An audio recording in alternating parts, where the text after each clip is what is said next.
pharmacie TGV tsy azo verina ny siny fiarana hoy député Fitra.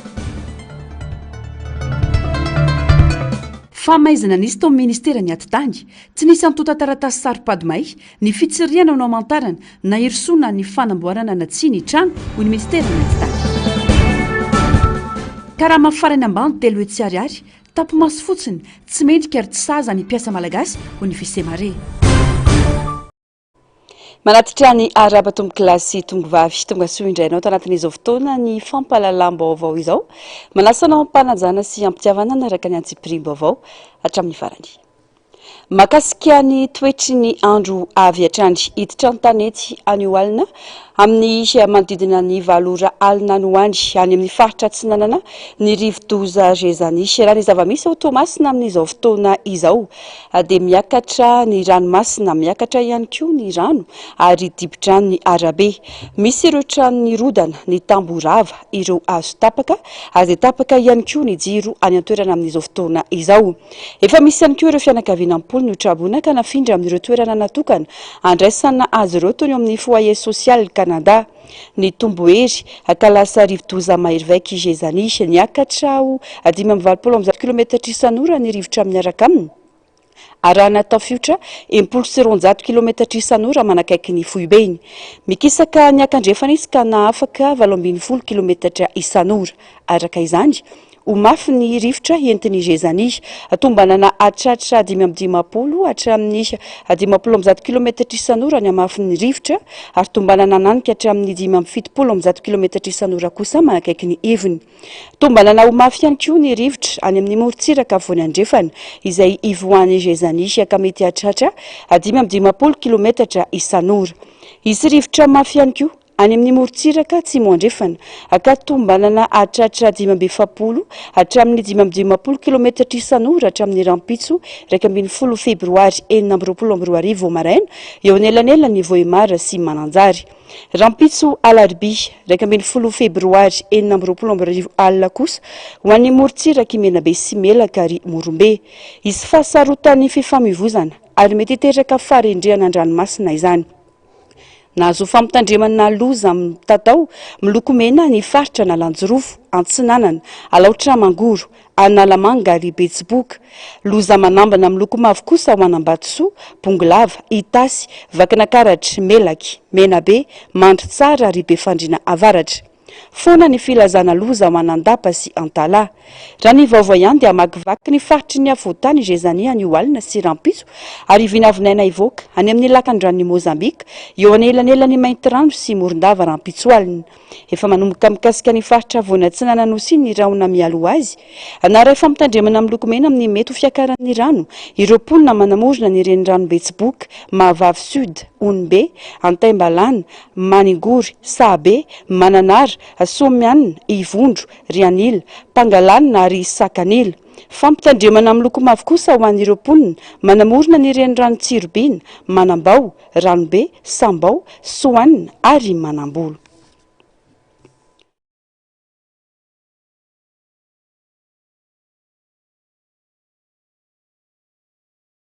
narana tsy mianatra ny mpianatra ato amin'ny faritra Analamanga Rampitso raha ny fanambarana nataon'ny Dirène Analamanga vokatry ny fandalovany rivo-doza Gezania miankina amin'ny fivoaran'ny toetry ny andro ny fiverenana an-tsekoly raha ny fanamariana raha ny fanadiadiana natao ao anaty fanadinana tanteraka ny sekoly sasany amin'izao fotoana izao miato araka izany ny fanadinana aka ireo fiatona amin'ny fankalazana ny fety-tsekoly no anenjehana ireo banga rehetra amin'ny fandalovany rivo-dozan'ny fanesy izay nampitondra takaiky ireo sekoly indrindra ny any amin'ny faritra Iva fanadiadiana eo amin'ny sariny tahiriny aina andro faharoa amin'ny fanadinana telo volana faharoa na 3e bimestre ny any anivon'ny sekoly sasany amin'izao fotoana izao tsy maintsy atsahatra nefa izany manomboka Rampitso vokatry ny fandalovany rivo-doza Gezania raha ny fanadiadiana natao enjehana mandritra ireo fiatohana amin'ny fankalazana ny fety-tsekoly zany miato zany aloha ny examen miandro ny falasan'ilay rivo-doza iarahantsika malalaka moa zany fa ao anatin'ny fotoana zay ankalazana ny fetitsekoly manomboka amin'ny herinandro a ny resaka journée des écoles misy ny pause ao anatin'ny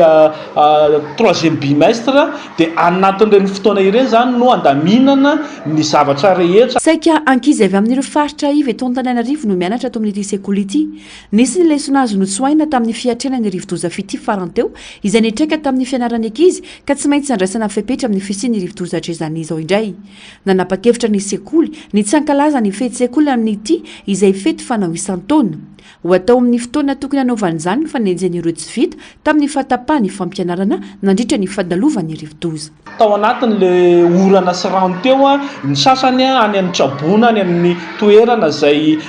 ipetrahan'ny Trabona dia misy ny fahaseranana kely dia misy zany rentrapage izay ataon'ny sekoly mandritra ny feti-sekoly zany izay hoe tsy manao ny feti-sekoly zany izahay fa ireny no anarenana ny zavatra rehetra nitranga tanatin'ireo rivo-doza izay misesy ireo. Tsy vitsy tamin'ireo mpianatra no simba fitaovana tamin'ny fiakaran-drano teny amin'ny toeram-ponenan'izy ireo taoriany rotsakorana teto Andrenivohitra. Mitodiraka izany ny fanentanana ataon'ny sekoly amin'ny fikajian'ireo fitaovana atao amin'ny toerana voaro tsy vorotoky ny orana. Na izany aza nefa afaka nanohy ny fianarana ireo ankizy lasibatra taorian'ny fanapahan-kevitra sy vahaolana naroso. Betsaka zany ao anatin'le 20% ny ankizy izay atao hoe mipetraka eny amin'ny toerana iva ireo zany no simba fitaovana zany izay io moa zany niarahana sala tamin'ny ray aman-dreny ny fanampiana azy ireo zany tamin'ny fandikana lesona tamin'ny kahie simba eo ny fanomezana kahie an'ireo ankizy ireo tamin'ny fotoana izay nitsangany ny cyclone farany teo iny. Miato avokoa izany ny fampianarana rehetra manomboka rampitso alarobia raha ny fanambarana nataon'ny Idren noraisina ny fepetra ho fisorohana ny loza samihafa mety ho ateraky ny fandalovan'ny rivo-doza raha ny tapaka nandritra ny fivorian'ny OMC ato amin'ny faritra Analamanga. Miankina amin'ny fivoaran'ny toetry ny andro kosa no iverenana an-tsekoly raha ny famitam-baovao. Nahazo filazana famitandremana manoloana ny fandalovan'ny rivo-doza zany ny faritra Analamanga. Ankoatrana Analamanga dia nampiato ny fampianarana ihany koa ny any Antsinanana sy Analanjorofo ary Alaotra Mangoro no ny fandalovan'ny rivo-doza zany ihany. Eo amin'ny pejiny sosialy izay isy tsara ny vokabary tamin'ity taona ity raha nambaran'ireo mpamboly na izany na tsy izany fa nirin'izy ireo ny anomezana sehatra sy anosiana bebe kokoa ny tantsaha amokatra tsy iankina ny firenena amin'ny fanafarana vary avy any ivelany. Efa manomboka manjifa ny vary vokariny eto an-toerana ihany koa nakamaroan'ny mpanjifa tatoato raha nambaran'ireo mpivarotra eny an-tsena. Nanamafy ihany koa izy ireo mpamogady fa ampiatrena ny fahavaratra ny tahirim-bary ary tsy nisy fiakarana ny vidiny fanampanazavana. Vokatra ny vary tamin'ny taona ity ary azo ambara fa tsara ny vokatra ho ireo mpamboly. Indro kely fotsiny ny fampiatsahan'ny rano teny an-tanimbary raha oharina tamin'ny taondasa saingy tsy nisy fiantraikany amin'ny kalitaony izany. Everin'ireo tantsaha mpamokatra fa azo atao tsara ny tsy miankina loatra amin'ny fanafarana vary raha omendanja sy omena tantsoroka ireo tantsaha amokatra bebe kokoa. Betsaka raha teo ny tombony amin'ny fanjifana vary eto an-toerana. Vary tamin'ity aloha tsaratsara ihany. Nety tsara ny vary mbola miakatra mbola manananana kely ny vidim-bary mbola efa milatsatsaka kely ihany fa tsy dia tena ihany milatsaka. Izany hoe tsy nitovizany tamin'ny herintaona, tamin'ny taona lasa le ina izy teo, le rano be loatra. Dia le vary koa moa tratra le rivotra be iny dia somary nilofoka dia izay fotsiny indro kely fotsy izay fotsiny zany fa tovitovy ihany. Raha ho an'ny mpamboly manokana zany tsaratsara omena sehatra mihitsy le mpamboly. Raha afaka omena tanimbary izy voleny vomaika tsara dia ampiny izy amin'ny resaka masomboly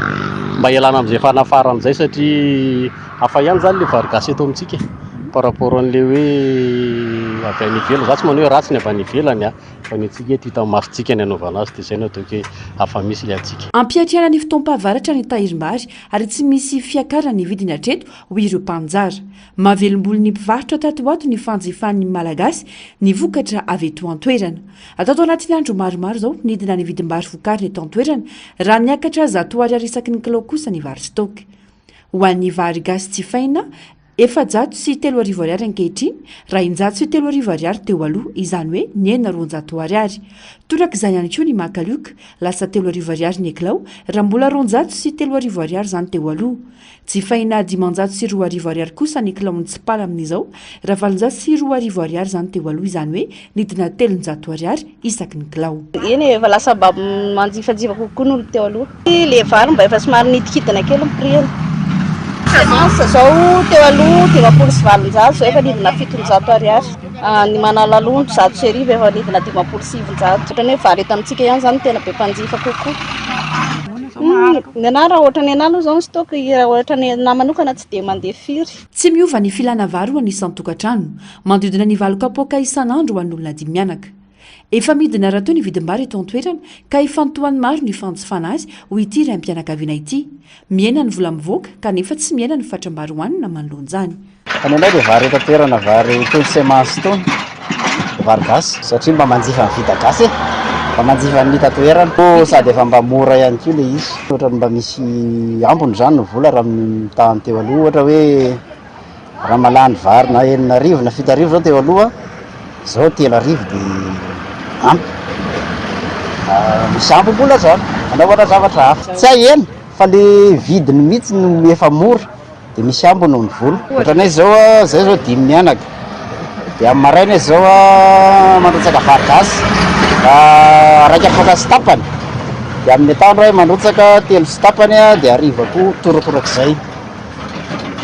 zao ny anay zany hoe ny filana amin'le fandaniana vary zany ohatr'izay ihany ho an'ny taona 5 ny tombo avo efatreny oharina tamin'ny taona 4 ny abetsaky ny varina farana ary tafakatra 3 sy 100 ny vola lany tamin'izany araka ny tatitra avy amin'ny fahadiseranana sy ny fitoerana fanaramaso momba ny vary natratra 1 sy 3 sy 7 taona ny varina farana hatramin'ny volana novambra ary efa tafakatra hatramin'ny 7 sy 100 sy 4 miliara ariary ny sandany fanafarana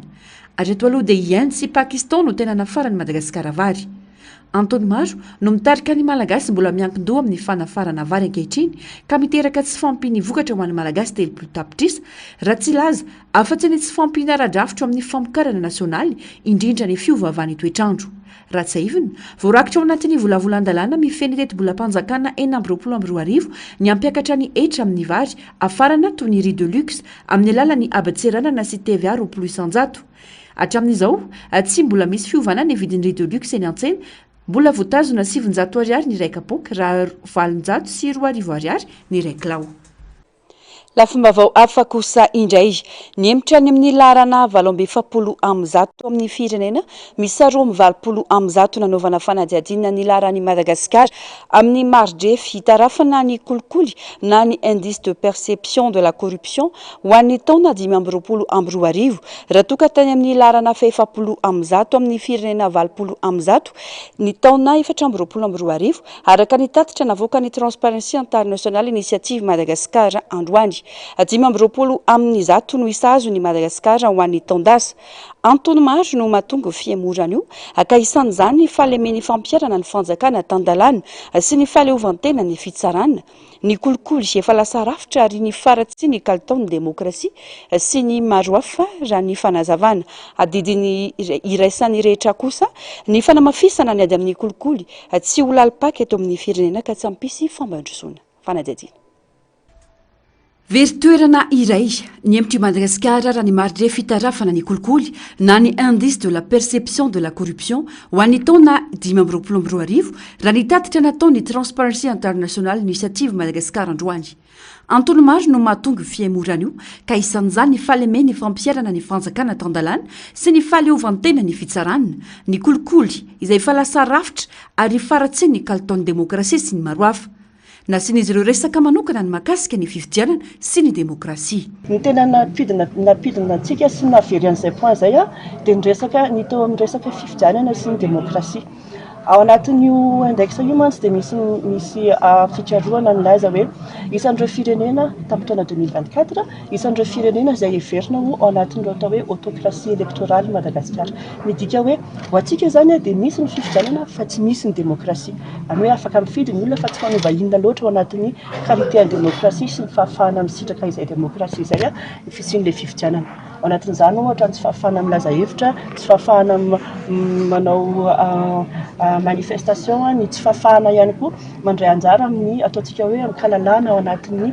fanaovana fifidianana na ianao mpifidy na ianao candidat. Atsisika mbola ataon'ny firaisamoan'ny pirenena hatramin'izao ny mahakasika ny fanajana, ny lalàna velona mahakasika ny tokony anaovany antoko politika sy ireo mpilatsaka fidiana tatitra momba ny fandany-mbola tamin'ny fifidianana. Manaitra ny sain'ny olom-pirenena ihany koa izy ireo hijoro anara-maso ny mpitondra ka hiteny sy ilazany tsy mety isorohan'ireo asa tsy mitera-bokatsoa ho an'ny fiainam-pirenena. Rehefa miteny lalàna hoe tsy maintsy ataonareo izay fanambaran'izay ataovy. Le izy mantsy tsy safidy hoe anao sa tsy anao fa rehefa tokony atao dia tokony atao. Ahoana moa ny ahafahanareo briguer poste, ahafahanareo briguer mandat nefany zavatra farany bazika indrindra ho tetavina aminareo dia tsy tanteraka reo. Marefo ny firenentsika dia dikan'izany mila miezaka isika manara-maso ny mpitondra antsika. Tsy mpitondra teo aloha ihany hoe 2024 fa ny mpitondra antsika ankehitriny koa satria isan'ny vigilance tsy maintsy atao izay. Anjarantsika zany no manara-maso, anjarantsika koa no mbola milaza miteny ampahabe maso rehefa misy zavatra hitantsika fa tsy mety. Ohatra hoe ny fandaniam-bola miopapana, ohatra hoe ny fakana décision izay tsy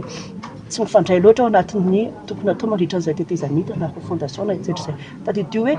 mila mazava mandat ny olona zao metsika fahefana. Tsy tokony isy faniliana andraikitra fa anjarany tsiraray ny fanamafisana ny ady amin'ny kolikoly ho ny tale général ny Bianco. Mitaky fampiarana ihany koa izany iry tsy afa-miala ny olom-boafidy sy ny mpanatanteraka. Indraindray misy hésitation izay ataoko hoe tsy any amin'ilay fond no tokony ampihésité peut-être mety forme satria ny olona rehetra tsy voatery nanao lalàna ka tsy any amin'ny forme re no tokony hoe ampihemotra fa ny fond rehefa resy lahatra hoe tokony atao mirositsika fa ny forme afaka hifanarany ohatrany ahoana ny mety hoe mampiala ny souci an'ity mampiala ny souci an'reto fa le fait que hoe izy tsy existe iny maratsy ny rotationtsika en terme d'IPC. Ary zay tena hoe io tsy resaka enquête fotsiny ihany eny amin'ny Bianco na poursuite sy condamnation aty ampaky fotsiny hitantsika tsara ny agrégat rehetrarehetra teo fa tsy zay ihany ary mbola anatiny ngeza be anatin'io fa tsy mety miavancé izy aloha tsy latsaka resaka transparence budgétaire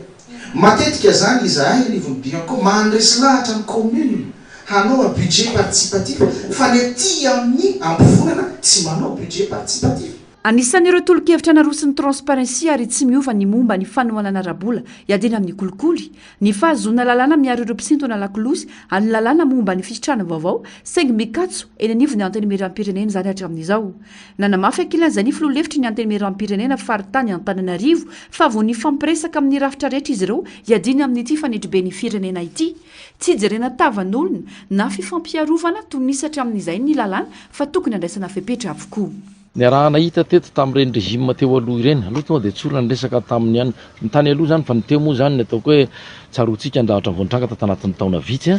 reny hoe bolonga laingodoro nivadika bolongamby ny trafika na azo sarobidy ny marobe izy tao hoe marobe na resaka voapaingitsika tamin'ireny resaka fanampiana arabola nataon'ny cour des comptes makasika an'ireny fanampiana azo avy any ivelany nakaiza aiza mangarara amin'ireny zavatra reny marina avokoa reny zavatra rehetra reny io nke tsy vitany hoe tenena dia raha vao tia dia inona ary dia isy banky isy vidy eo efa niomana any amin'izany ve isika rehetra nareo tompona andraikitra tandrify an'izany hoe inona ary no solo eo amin'ilay izy raha ohatra ka atao hoe tokony horavanty satria misy zavatra tsy mety eto amin'ilay fitantanana ilay firenena zay ny tokony hifampiresahana zay ny tokony hiomanana. Tokony hitovy avokoa ny rehetra eo anatrihan'ny lalàna ny fanamafisana maloana ny fisiny immunité izay mampiresaka. Rehefa misy fa marina misy foana le sakanao ihany teo ny resaka zay tany ambolohany na ataon'ny mpitondra blocage ataon'ilay mpitondra misy obstacle apetrany satria lasa mipetraka ho azy le immunité ny olana iny arahanareo nahalala inona ny nahazo ny tenaka tamin'ny taona 13 rano samborina nisy resaka ny sorona ve ny resaka immunité tsy nisy fa tonga dia ny samborina lazaina fa flagrant délit zay ny fomba nandikan'ny mpitondra azy raha ohatran'izay foana ny tondrana ny tirana aty dia tsisy ninona veto zavatra ohatr'izay zany a tokony ampitovidana rehetra raha ny zava-nisy teto amin'ity firenena ity na ny heritreritra na ny fanaodikodinana irem-pirenena fitantanana tsy mangarara marina avokoa reny voalaza teo reny fa raha tena rahantsika ny ampahany betsaka amin'ireny a mandroso ity firenena ity ary tsy misy olona hoe ambony lalàna zay dia tena vonona any amin'izany na izahay parlementaire na izay anivony atoko misy anay na mivovonana misy anay a zay tena vonona hoe alefaso na iza tsy hafa miala ary sarotra ny ady amin'ny kolokolo raha ny zava-misy ana ny vahoaka malagasy ankehitriny indrindra ny any anivony ireo sampandraram-panjakana ho ny olo-pirenena mahazo vana sy tombo ny mpanamboly eo anatrihan'ny zava-misy saingy voatsetitsatrany kosa ny sahirana isatra amin'ny fampandrosoana ary amin'ny tombony elanelany eo amin'ny mpanana sy ny manitra ny zava-misy raha tsy misy vahaolana maritra sy matipaika raha vao hoe kolokolo moa ny resaka dia hoe resaka vola foana le lenteur administrative ngamba zay zany mety hoe tena hoe sehatra ahitana ny resaka kolokolo dia hoe resaka rehefa karakara taratasy reny mpanjakana ssss dia zay zavatra izay nefany a raha mbola ohatra hoe mahanitra ohatr'izao malagasy dia tsy maintsy misy foana izay any amin'ny toeram-piasana any amin'ny hôpitaly zao ahitana an'io daholo satria ohatran'izany zao ny any am-piasana anay zao raha tsy manintsy vola mame vola zay vao tafiditsy dia ohatr'izay koa ny any amin'ny hôpitaly zay manana ihany no fantatry zareo fa ny tsy manana avelany zareo amin'izao fotsiny fetsaka an'izao zao dia tsy manana ihany fa manana ihany dia zay tena mba iangavianan'ilay fanjakana hoe tokony mba jerena ihany le sahirana amin'ity kolokolo ity ny hemitrany amin'ny laharana fahavalo-ambifapolo am'zato amin'ireo firenena misy 20 am'zato nanaovana fanadiadiany laharany Madagasikara amin'ny marge fitarafana ny kolikoly na ny indice de perception de la corruption ho an'ny taona 2020 raha toka tany amin'ny laharana 70 am'zato amin'ny firenena 20 am'zato zany ny taona 2020 araka ny tatitra navoaka ny Transparency International 20 am'zato no isa azony Madagasikara ho an'ny taondasa mitovy laharana amin'ny Ouganda, voasongony Irak, Cameroun ary Libéria isika.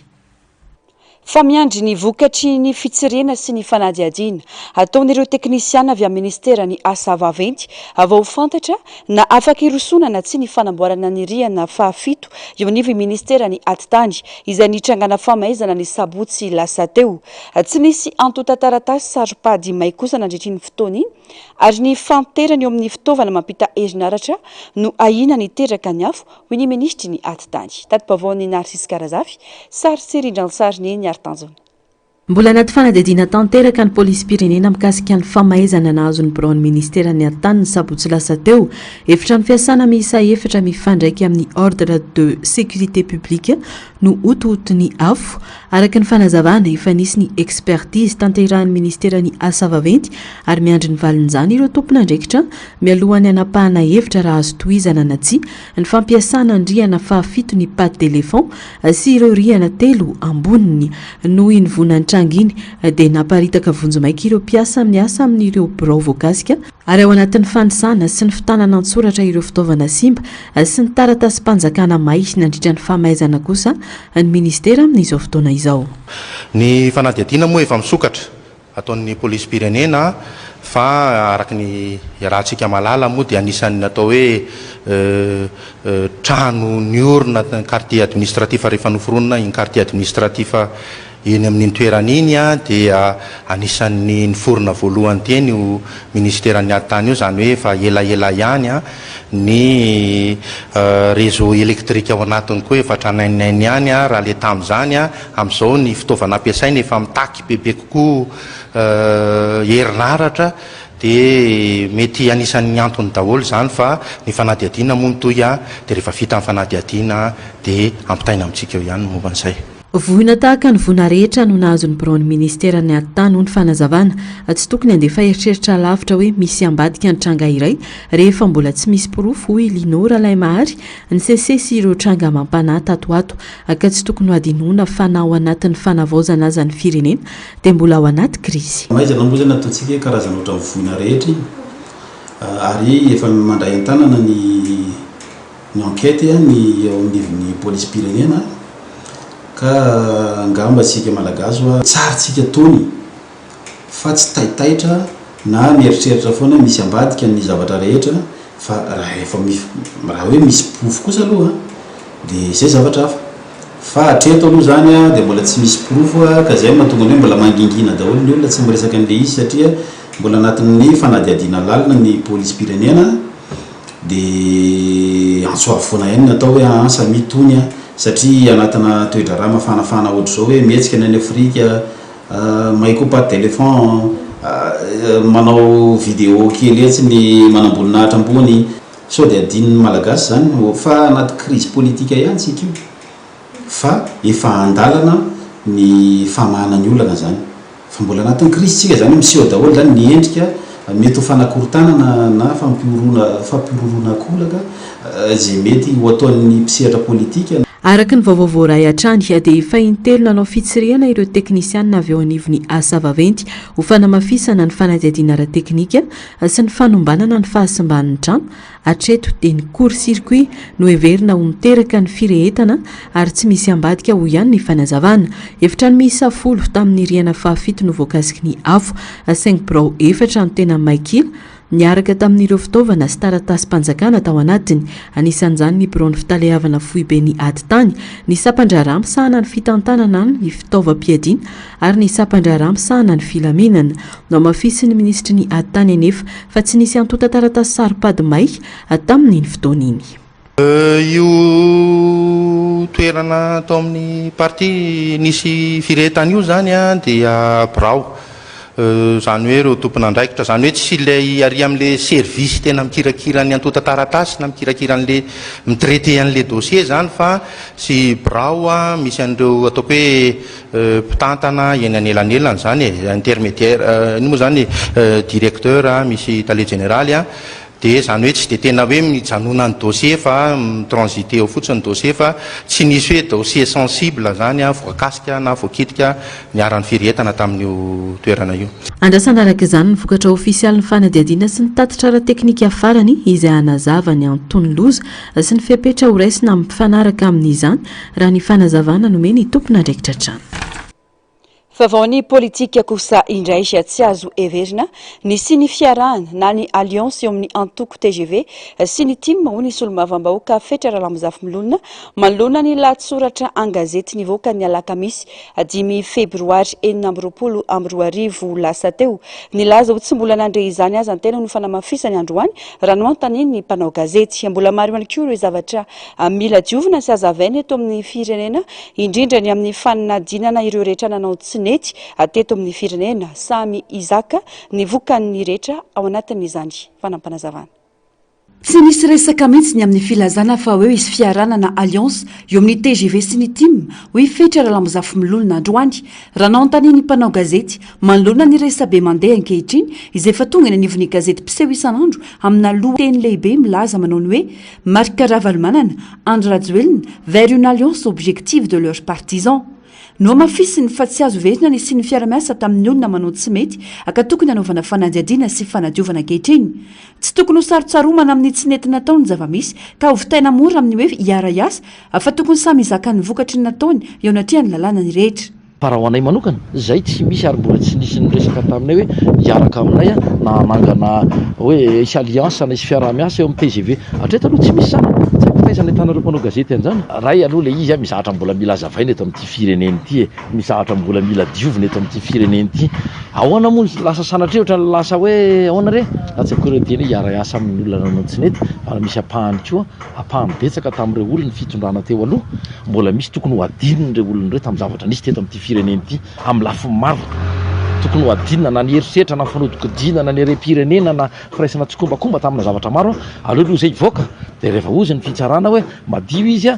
dia madio ohatra izy tsy madio dia mizaka mivalinasana izy dia avy eo afaka miresaka aoriana amin'izay fa tsisy hoe sarotsaromana eto dia ndao mody hiara-iasa zafady tsy mety zay. Mazava ny antiky Madagasikara manohana ny fitondrana fanavaozana mijoro ankehitriny saingy minara-maso ny raharam-pirenena izotra amin'ny tena fanovana sy fanavaozana marina.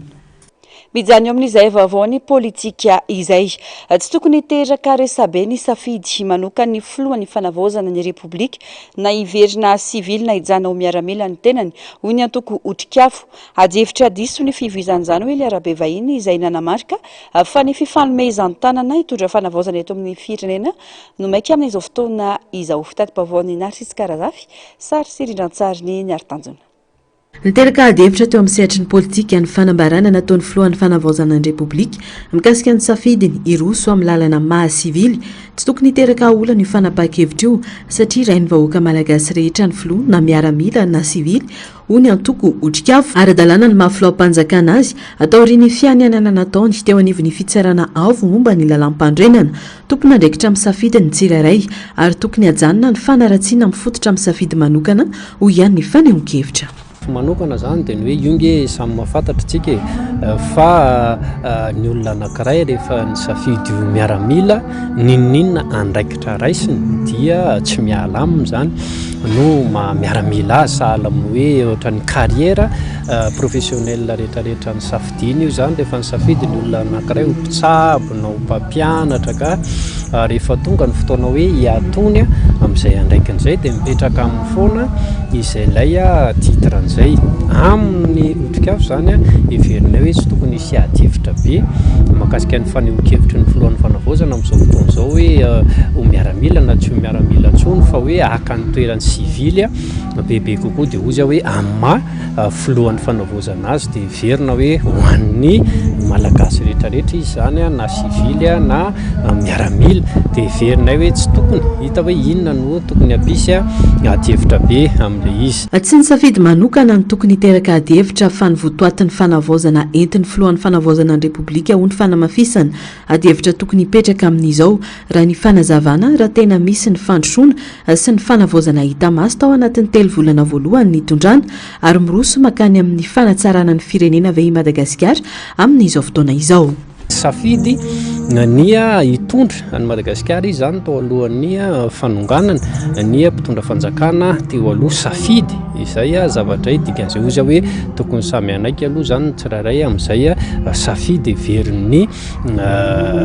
olom-pirenena tsotra na miaramila izy na sivily amin'izay andraikitra ny raisiny ka everiko zany ho anay hoe tsy tena tokony isy adihevitra be loatra izy fa ny adihevitra tokony apetraka amin'izao fotoana izao dia ny hoe miaramila izy ny safidy hitondra ny tany sy ny firenena hitondra an'izay fanavaozana izay ny fampitsarana zany dia tokony hoe inona izay ilay fanavaozana hoentiny ho an'ny firenena izay araka ny fanazavana nomeny Eli Arabe vahiny izay sady mpanolontsaina teknika ny filohan'ny fanavaozana ny repoblikan'ny Madagasikara dia ny asa sy ny vokatra azo tsapahitanana ny tokony handrefesana ny fanavaozana fa tsy ny adihevitra manodidina ny safidy manokana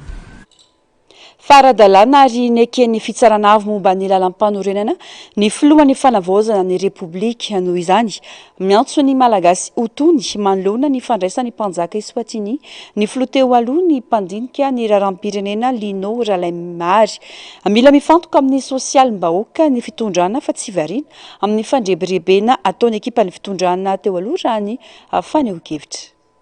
tsy tokony ampikorupaka na ampisalasala ny fitondrana ankehitriny ny fandraisany Eswatini ny filoha teo aloha hoy ny mpandinika raharam-pirenena Lino Ralaimary araka ny fanazavany fitondrana ny fitsarana avo momba ny lalam-pandrenana ny filohan'ny fanavaozana ny repoblika ka tsy misy tokony ahina ireny toe-javatra ireny manana filoam-panjakana ara-dalàna Madagasikara ka tokony hifantoka sy iroso amin'ny fanavaozana sy ny fanatsarana ny fiainan'ny vahoaka ny mpitondra hoy ny fanehoan-kevitra ka tsy tokony ampirorosaina ny malagasy ny tranginy mila matokotena sy mijoro miatrika ny zava-misy koa ny filohan'ny fanavaozana ny repoblika raha ny fanazavany hatrany efa mazavana izao hoe efa manana filoam-panjakana notendren'ny ACC Madagasikara ny firenena rehetra aty Afrika na maneran-tany mihitsy ary dia efa saika manohana ny repoblika fanavaozana io dikan'izay tsara ihany ny mpitondra ny fanavaozana mba mahatokotena fa ireny zavatra reny amiko tsy milaza tsy midika inona loatra satria mety hoe fahalalam-pomba fotsiny no mahatonga azy manao an'izay na io ministre io nge rehefa miala mitoerany toko atsona ministre ihany ohatra fa tsy izay mihitsy tokony ampisamahotaka atsika malagasy eto hoe any tsy any président tsy présidence ny sisa fa efa manana ny andriamatoa kolonely tsika izy io filoam-panjakana tokony atao lahara-pahamehana manomboka eto ny lafiny sosialy raha ny fanazavany satria io ny tena manahirana ny ankamaroany malagasy amin'izao fotoana izao tsy tokony izay mety ampikorotana ny sain'ny vahoaka no atao indrindra fa ny sarinady izay ataon'ireo mpanao politika ary indrindra ny tsao miparitaka eny anivon'ny tambazotra ny serasera miroso amin'ny zay zavatra tokony hirosontsika ny manahirana ny malagasy tokony hovahana ny raharaha politika tsy andaniny tokony jerena kaiky ihany satria mirorosaina ihany mirorosaina malagasy tsy mena tsiny ihany izy satria ny fahasahiranana sy mifandrana tsy ankilany ny cinéma ataoko hoe cinéma sy ny geste politique zany à gauche à droite manahira-tsaina ny ataon'ny facebookeur koa moa tsy andaniny tena manahirana ka dia ansoavina atao hoe alo santony efa misy filopanjakana io fanavozana koa efa mizotra moramora dia tokony mifantoka tanteraka ny am'izay resaka fanavozana zay zany ny malagasy. Ankoatra izay nisy ny dinika savaranando nataon'ny minisym-panjakana amsana ny fanavozana tany Atsirabe kanefa maro ireo elovelona tsy voasa sy tsy nantsona tamin'izany dinika savaranando izany. Malona izany magataka ny fanatsarana ny fomba fiasa ho fakakevitra ity mpandinika raharaham-pirenena ity satria ilaina ny fandraisana anjara ny vahoaka iny fotony amin'ny fanavaozana. Tokony miezaka malaky zany ilay fitondrana fanavozana mametraka ny hoe aseho zany hoe maritoerany aseho hoe maritoerany ianao eo amin'ny fitondrana fa tsy geste kelyn'olona le Afrika ary no ampikiropaka anao dia anao communiqué officiel be sy ny sisa meme torame daholo ny pomban'le olona tany Afrika satria hitany ianao hoe taitra tamin'izy nefa zavatra tsy tokony ataitra ny zavatra ohatran'ireny satria le fitondrana efa eto am-pelantananao dia anjaranao mandamina ny atao anatiny. Tsara raha mametraka mazava ny fahefana ny fitondrana ho ihany ny fanehoan-kevitra ka tsy atahotra na hikiropaka manoloana ny fihetsika na fanambarana ataon'ireo mpitondra teo aloha sy ireo mpiaradia aminy fa hijoro am-pahatokiana sy hianoho ny asa na mpanantenana ny vahoaka malagasy. Lafim-baovao hafa tanteraka kosa indray manodidina ny 5,1 alina hatramin'ny 7,1 alina taon'ny isan-taona ny kakao ahondrany Madagasikara any ivelany. Izany hoe ahotra $20 isan-jato ny anivon'ny tsena iraisam-pirenena. 420 tapitrisa $, eo ny vola miditra amin'ny fanondranana kakao amin'ny kitapom-bolany Madagasikara. Afantatra fa tao any Genève, Suisse, ao amin'ny lapan'ny firenena mikambana ny konferensy iraisam-pirenena momba ny kakao amin'ny ity herinandro ity. Andray anjara amin'izany Madagasikara ka ny praiministra no nitarika ny delegasiona malagasy. Ireo firenena mpikambana eo anivon'ny firenena mikambana sy ireo rafitra iraisam-pirenena mikirakira ny kakao no iona amin'izany ka ny dinika dia hifototra amin'ireo fitsipika mifeny varotra iraisam-pirenena mba ho varotra aradrariny hitondra fampandrosoana maritra. Fantatra ihany koa fa iona amin'ireo tompona andraikitra ambony eo anivon'ny crusade ny vondrona iraisam-pirenena misana ny varotra na ny OMC sy ny foiben'ny varotra iraisam-pirenena na ny ITC ny delegasiona malagasy. Izany dia hanamafisana ny fisintonana ireo mpampiasa vola sy ireo mpiara-miombonantoka anatsarana sy hanomezana tantsoroka ny lalam-piariana fanondranana kakao.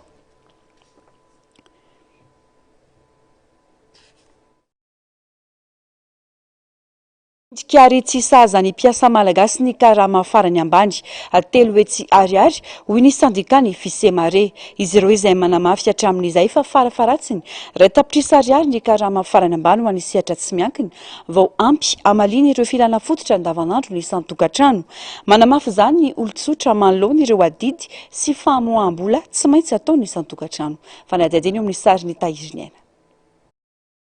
Tsara ny fampiakarana ny karama farany ambany ho 3 hetsy ariary izay kasaina tao saingy efa tsy sahaza ny mpiasa malagasy intsony izany ho ny fanazavana ny nentiny avy anivon'ny sandikany Fisemare. Tapimaso no ilazany io maroboly io raha ny asa sy ny fotoana lany mpiasa ary ny vokatra vokarina ho an'ny orinasa no jereny. Tsy rarahan'ny mpiasa sy ny mpampiasa fotsiny ny karama ho ny Fisemare fa tokony hiditra ihany koa ny fanjakana tsy isiny ny fanambakana sy mba isiny ny maromaritra iraisany. Pa io le hoe 14,5% io zany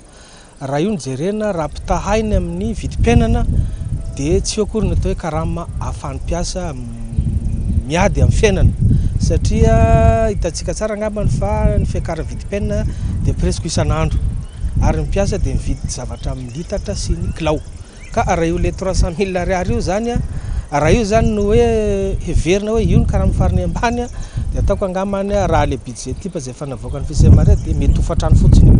Aiza zany ny sakafo, aiza zany ny saram-pianarana, fitsaboana, ny laoka sy ny sisa sy ny sisa. Zay akory tsy hoe manome tsiny hoe io no navoaka fa isorana aloha zany hoe io zany no base iangana. Satria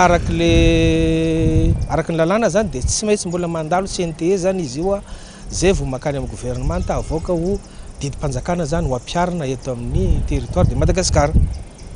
fa zay le teneniko hoe isorana zareo nanao an'io fa ho anay fisemaré manokana zany dia hoe efa andro ny fanavaozana tsika zao sy fiovaozana andao mba ampiaritsika amin'izay zany karama tena hoe ahafahany mpiasa miatrika ny fiainana andavanandro dia ny CNTE zany no rafitra anankiray ny syndicat ny fisimarizana namafy hatramin'izay fa farafaratsiny raha tapitrisy ariary ny karama farany ambany ho an'ny sehatra tsy miankina manoloana ny fisontry ny vidim-piainana ankehitriny manamafy zany ihany koa ny mpiasa malagasy ny amin'ny tokony ampiakarana ny karama mifanaraka amin'ny vidim-piainana saika miheverina latsaky ny ray alina ariary isan'andro ny akamaroany tokantrano malagasy ankehitriny ary io no heveriny maro fa ampiatriana ny fiainana andavanandro saingy tsy tafiditra ny resaka fahasalamana sy ny sisa any amin'ny fanangonam-bola farafakeliny 2,000 ariary isan'andro no ento manafitra sisa raha misy tranga tsy azo idovirana hoe misy filana ao anatin'ny tokantrano hoe mba reto mba vola anina viliny tsy maintsy gatsina fa raha hoe ny ampitsitsy raha ohatra ny anay zao ray alina isan'andro ny ohatra hoe dépensena isan'andro zay tsy maintsy dépense raha ao anatin'ilay volana zany tsy efa ohatra iny indray tao anatin'ny tsy fisina tampoka mipotra le aretina tsy maintsy hoe mamory fianakaviana zany mba mila vojany amin'zareo hoe tena sahira eo amin'ny sehatry ny etomanany tsirairay samy manany faminavinany fandaniny azy ohatra na manokana zao zany raha hoe dépense 50 000 par jour zany tsy ampy anay satria zay misy efa mianaka eo amin'ny 10 etsy eo zany miaraka ny ekolazin'ny mpianatra goûter sakafo ny aretina amin'izany mbola tsy hay izay natsefatsefany arakaraky ny olona tsirairay zany raha ohatra na zany dia tsy maintsy tena mampirina ataoko hoe 2,000 ary isan'andro amin'ny vola miditra amiko raha mampiditra ray alina dia aprimiko ny 2,000 tsy njobaka amin'ny vody andro merika tokony hiakatra ny karama ho an'ny tsy miankina satria ny vidim-piainana lanja miakatra fa tsy midina dia mitovy daholo no an'ny olona tsirairay raha ny fantatra hiatra manomboka amin'ny ray martsa 20 avy zao ny fampiakarakarama ho 3 ariary raha karama farany ambany ho an'ny mpiasa sokajy M1 eo amin'ny sehatra tsy miankina araka ny fifanarana nataon'ny fivondrona ny orinasa malagasy na ny GEM ny fivondrona ny mpandraraha malagasy FIFPAMA ary ny conférence des travailleurs de Madagascar na ny CTM ny herinandro teo mbola roso ary tsy maintsy akatoavy ny CNTE na ny conseil national du travail et de l'emploi ity fifanarana ity mialoha ny ampiarana azy mahery ny folo isanjato araka izany fampiakarana hiatra ho an'ny sokajy voatondro tsy aivina fa ny taona 2022 no nisy fampiakarana karama ho an'ny sehatra tsy miankina ka manodidina ny 900 sy 2,900 sy 3 ariary ny karama farany ambany teto Madagasikara taroy ny fanapa-kevitra no raisina tamin'izany io mifandraiky amin'izay vaovao izay fifanarahana efatra mikasika ny fanokafana lalana ho an'ny fampiofanana sy fanomezana asa ho an'ny tanora malagasy no vita tasony teo amin'ny sehatra tsy miankina ny Korea Atsimo sy ny ministerany asa ny fampananana asa ary ny asa-panjakana malagasy nandritra ny fitsidihan'ny délégation tany antoerana tamin'ny herinandro lasa teo voakasika amin'izany ny sehatry ny fitsaboana fanorenana trano ny jono ny ala sy ny maro hafa vahaolana na mivaingana iadina amin'ny tsy fananana asa ho an'ny tanora ny mifaritra rehetra misy atsika izany raha ny fanazavany ministry ny Astadipavony Narcisse Karazafy eo amin'ny sariny ny Artanjany misokatra ho an'ny tanora malagasy ny fahafahana miasa ny Korea Atsimo tao aorian'ny fanaovatso ny fifanarahana efatra ateo amin'ny ministerany asa sy ny fampananana asa ary ny asa-panjakana sy ireo sehatra tsy miankina ary ny université koreana nandritra ny fitsidihana ofisialy ny délégation malagasy tany Korea Atsimo ny ray hiakatra amin'ny 7 febroary 2022 teo mikendry ny fanokafana lalana ho amin'ny fampiofanana arakasa sy ny fampidirana tanora malagasy 10,000 eo amin'ny sehatra maro toy ny fanorenana trano ny fitsaboana sy ny paramedikaly ny jono ny ala ny fanamboarana sampo ary ireo asa teknika hafa miaraka amin'ny fiofanana sy ny fampianarana teny koreana mialoha ireo fifanarahana ireo tonga tia Korea tokoa ny délégation ny ministerany asa ny fampananana asa sy ny asa-panjakana ho fiara-miasa amin'ny Edjuroy sy ny Haut-Tradin nisy ny fanaovana sonia ny fifanarahana eo amin'ny université izay miandraikitra ny resaka paramètre sy ny construction naval na fanamboarana sambo dia ao anatin'izay fifanarahana izay moa no jerety fotony mihitsy ny ministera hoe toy ny ahoana ny toerana izay anaovana renforcement de capacité an'ireo tanorantsika alohan'ny hidiran'izy ireo eo amin'ny sehatry ny asa aty à Corée, izany hoe misy opportunité d'emploi aty à Corée, mila main d'œuvre be dia be zareo, itsika kosa manana tanora be dia be izay mitady lalana asa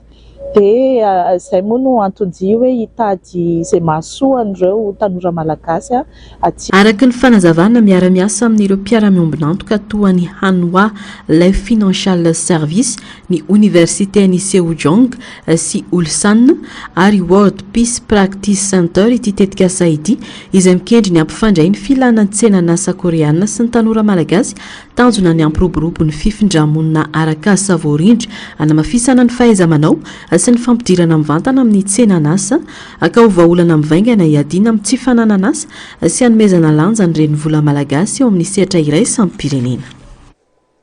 Lafomavao hafa kosa indray tsy mihevitra ny ametraka fitalehavana ankapobeny ho an'ny fiompiana ny ministera misahana ny fambolena sy ny fiompiana. Lafiny teknika no voalaza fa anton'izany satria sehatra roa mifampiankina tsy afa-misaraka ny fambolena sy ny fiompiana raha ny fanazavana. Anavesatra ny rafitra efa mipetraka ny ametrahana fitalehavana manokana ho an'ny fiompiana satria hitombo ny ara-pitaovana ny olona izay very ny ministera fa fandany pona raha ny fanazavana. Ankoatra izay dia mila vola manokana ny fametrahana rantsana ny anivo ny distrika, ny komina, ny faritra. Raha ny fantatra dia isan'ireo vao notendrena vao aingana ny tale jeneraly ny tahira ho an'ny fiompiana izay banga nandritra ny 17 volana.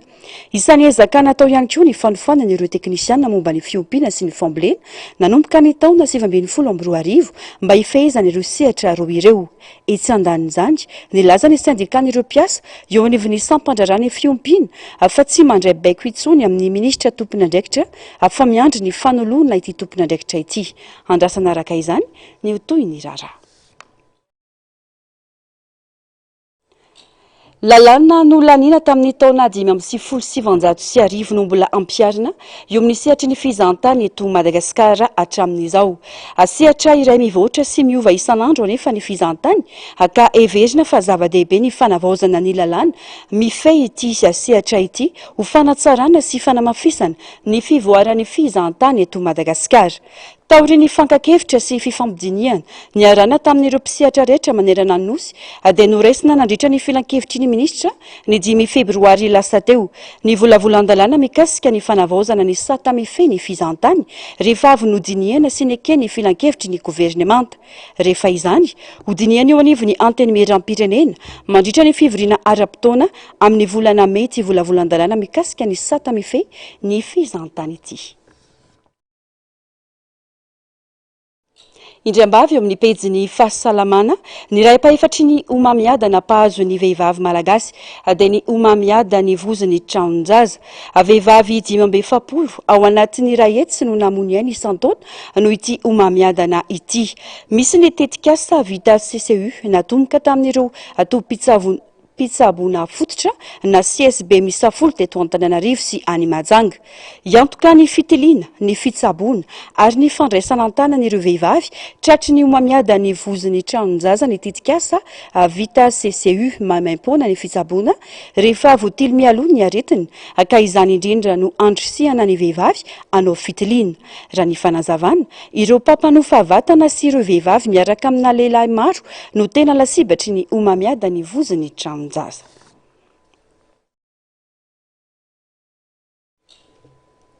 Eo amin'ny maresaka avy any ivelany miteraka resabe ny rara makasika ny Mosamara praiministra maliana teo aloha namoaka didy ny fitsarana ambony omaly nanamafy ny fanameloana any Mosamara taoriny fanehoan-kevitra natao momba ireo gadra politika atao amin'ny tambazotra sosialy nantsiprianjay.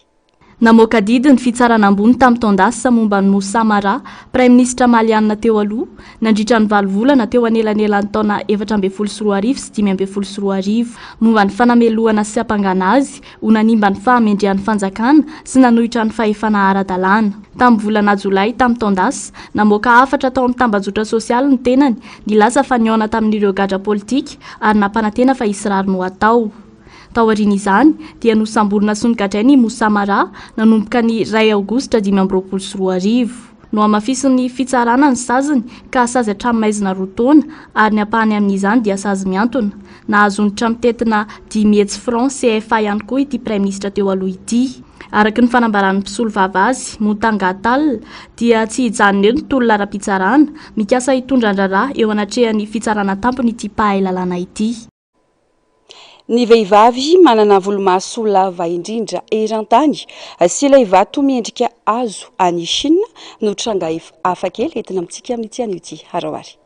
Vehivavy teratany sinoa Yu Jianxia izay malaza noho ny volomasony lava indrindra eran-tany. Tsy toy ny volomaso mahazatra antsika ny volomasony Yu Jianxia satria tsy mitsaha mitombo indrindra ny eo amin'ny maso ankavia ambony. Tamin'ny taona 2024 no refesina ny volomasony ary nahatratra 12.4 cm izany. No amarin'ny Guinness World Record izany ka nanomezana anarambony nahitra ny Yu Jianxia ho vehivavy manana ny volomaso lava indrindra eran-tany tamin'izany fotoana izany. Hatramin'izay dia nitombatra ny volomasony ka tamin'ny 2024 tao Shanghai Chine dia no refesina indray ilay volomasony Yu Jianxia ka lasa 25 cm ny halavany. Izany hoe lava kokoa noho ny fandrefesana azy tamin'ny taona 2024. Voajanahary fa tsy vokatry ny aretina na fitsaboana manokana amin'ny volomasony Yu Jianxia na dia nampalaza azy satria nahaliana ireo haino manjery maneran-tany aza izany dia nijanona olona tsotra sy manetry tena Yu Jianxia nikarakara amin'ny volomasony ary nitazona ny filaminan'ny fiainany ny tenany. Ao amin'ny faritany Yunnan any atsimo andrefan'ny Chine no misy ny Stone Forest, toerana voajanahary mampitolagaga ahitana tsanganana vato miendrika hazo manarona velara-tany mihoatra ny 500 km tora-droa izy ity. Anarivony taona izao ny Stone Forest, vokatry ny fikorontanan'ny tany sy ny rano izay nanamboatra tsanganana vato avo 10 ka hatramin'ny 30 metatra. Toy ny ala ny endriky ny vato ary maro amin'izy ireo no mitovy endrika amin'ny olona, biby na zavatra ara-kolotsaina. Ankoatra ny laza ara-jeolojika, manana laza ara-kolotsaina lehibe ny Stone Forest. Misy angano sy lova-tsofina maro mifandray amin'ny vato ary ny mponina ao toerana dia mihevitra azy ho toerana masina. Lasa toerana fizahan-tany malaza indrindra ny Stone Forest, manintona mpizahan-tany anarivony isan-taona, mitondra laza ho an'ny Yunnan sy ho an'ny Chine amin'ny ankapobeny. Raha ny fampitam-baovao ny teo anivon'ny sampandrara misahana ny famantarana ny toetry ny andro na ny meteo niditra an-tanety tao Toamasina tamin'ny fitora sasany teo ny rivo-doza Zezany 20 kilometatra isan'ora ny rivotra miaraka aminy arahana tafiotra 500 kilometatra isan'ora mikisaka miakandrefana isaka mafaka 40 kilometatra isan'ora tsy mbola misy fiovana treto ny makasika ireo filazana loza samihafa makasika ity rivo-doza ity. Dia iny vaovao iny ihany koa tongokilasy tongovavy no manakatona ny fampalalam-baovao tamin'ity anio ity. Angasitrana ianao nanaraka izany hatramin'ny farany ny sampana fampalalam-baovao mamy fotoananao. Raha mipitso amin'ny ora mahazatra ny tenako mametraka ny mandrapitafindray. Veloma tompoko.